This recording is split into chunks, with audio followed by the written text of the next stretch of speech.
नमस्कार दर्शक बंधु मु बुलू आपण मानक स्वागत करछि मोर चैनल प्रैक्टिकल बुलू चैनल माध्यम रे। कृषक बंधु आपण जदि नुआ करी मो चैनल को आछन्ते ताले पाखरे थिबा red colour subscribe button T को दबाई दियंतु जहा कि फल रे मोर प्रथम वीडियो आपण मानक पाखरे सर्वप्रथम पहुंची परिबो। कृषक बंधु आजिर वीडियो टी हला वर्षा दिनिया फूलकोबी झाउला एवं मूलसड़ार नियंत्रण किपरि करिबा। वीडियोटी प्रथम रु शेष पर्यंत देखंतु। चलते वीडियोटी स्टार्ट करिबा। कृषक बंधु जो चाषी भाई माने वर्षा दिने कोबी चाष करिथांती ताहा मार्केट रे बिकिया पई बहुत सहज होता है, ऊंचा रेट रे मध्य बिकी थांती। किंतु सही कोबी चाष को वर्षा दिने रक्षणाबेक्षण करिवा पई बहुत चाषी भाई को कष्ट करिया को पड़ी थाए। वर्षा दिने प्रचुर वर्षा कारण 4 दिन 6 दिन 7 दिन बेले बेले 8 दिन मध्य लघुचाप जनित वर्षा हुए। तेणुक कोबी फसल रे बेसी फंगस जातीय रोग लगी थाए, जहाँकि फल कोबी गछ सब मरी जाए। चाषी भाई बहुत लॉस रे पड़ी था। तेणुक जो चाषी भाई माने कोबी चाष करने को चाहती से ऊंचा व ढीप जमी रे कले बहुत बढ़िया हम। फंगस जातीय रोग कम लगे, मूलसड़ा एवं झाणु किसी मात्रा रे बंची पारे। तेणुक मु आज आपण मानक ये कोबी फसलर झाउला एवं मूलसड़ा विषय के औषध आपण माने यूज करेंगे मुझे वीडियो माध्यम रे आपण मानक कहबी। आपण माने वीडियो टी फास्ट टू लास्ट पर्यंत देखंतु। कृषक बंधु कोबी फसल रे मुख्य जिनस है मेन फील्ड रे लगेगा पूर्व चारा को विशोधन कर लगातु। विशोधन करने द्वारा ये फंगस जातीय रोगरू आपण माने किछि मात्रा रे कंट्रोल करि परिबे। ताहा 2 रु 3 सप्ताह भितर चारार फंगस जातीय रोग लागिवनी। तापरे यदि वर्षा है कि कोबी टिके बड़ हो जाइछि, पानी जमी 6-7 दिन वर्षा रे आपण माने देखिबे कोबी गछ झाउली की पड़थो। मु मध्यम कोबी लगेछि, मोर भी एमती झाउला रोग धरी थिला।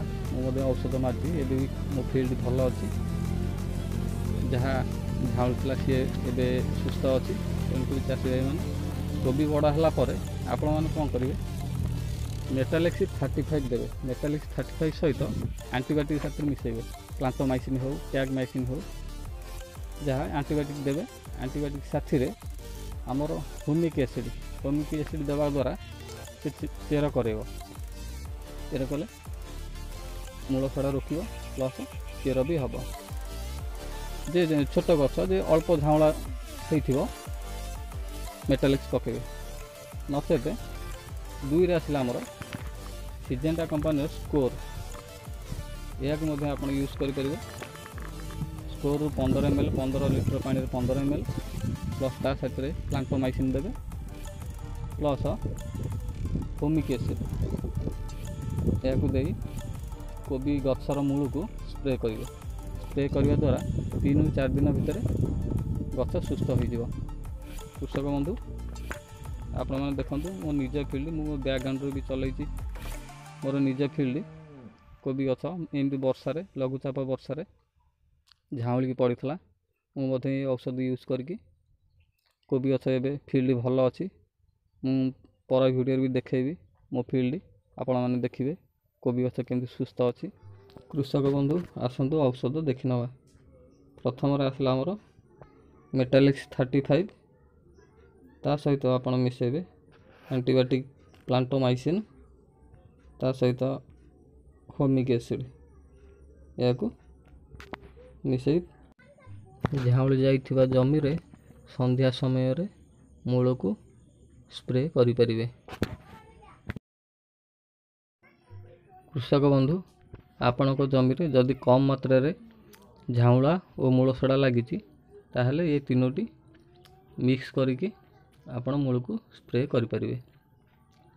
जदि आपण जमी रे बहुत मात्रा रे झाउला एवं मूलसड़ा लगी ताहले आपण माने 2 रे आमर आसला सिजेंटा कंपनी रो स्कोर। यार टेक्निकल है डाइफेनोकोनाजोल 25%।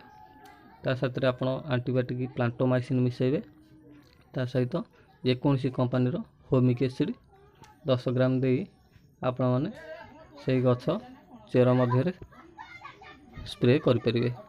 ସ୍ପ୍ରେ କରିବା ଦ୍ୱାରା ଆପଣମାନେ ଦେଖିବେ 3 ରୁ 4 ଦିନ ଭିତରେ ଆପଣଙ୍କ ଗଛ ସୁସ୍ଥ ହୋଇ ଛିଡ଼ା ହେବ। କୃଷକ ବନ୍ଧୁ, ଭିଡ଼ିଓଟି ଭଲ ଲାଗିଥିଲେ ଲାଇକ୍ ସବସ୍କ୍ରାଇବ୍ କରିବାକୁ ଜମାରୁ ବି ଭୁଲିବେ ନାହିଁ। ଏମିତି ନୂଆ ନୂଆ ଭିଡ଼ିଓ ମୋ ଚ୍ୟାନେଲ୍ ମାଧ୍ୟମରେ ଆପଣମାନେ ଦେଖିପାରିବେ। ରହିଲି, ନମସ୍କାର।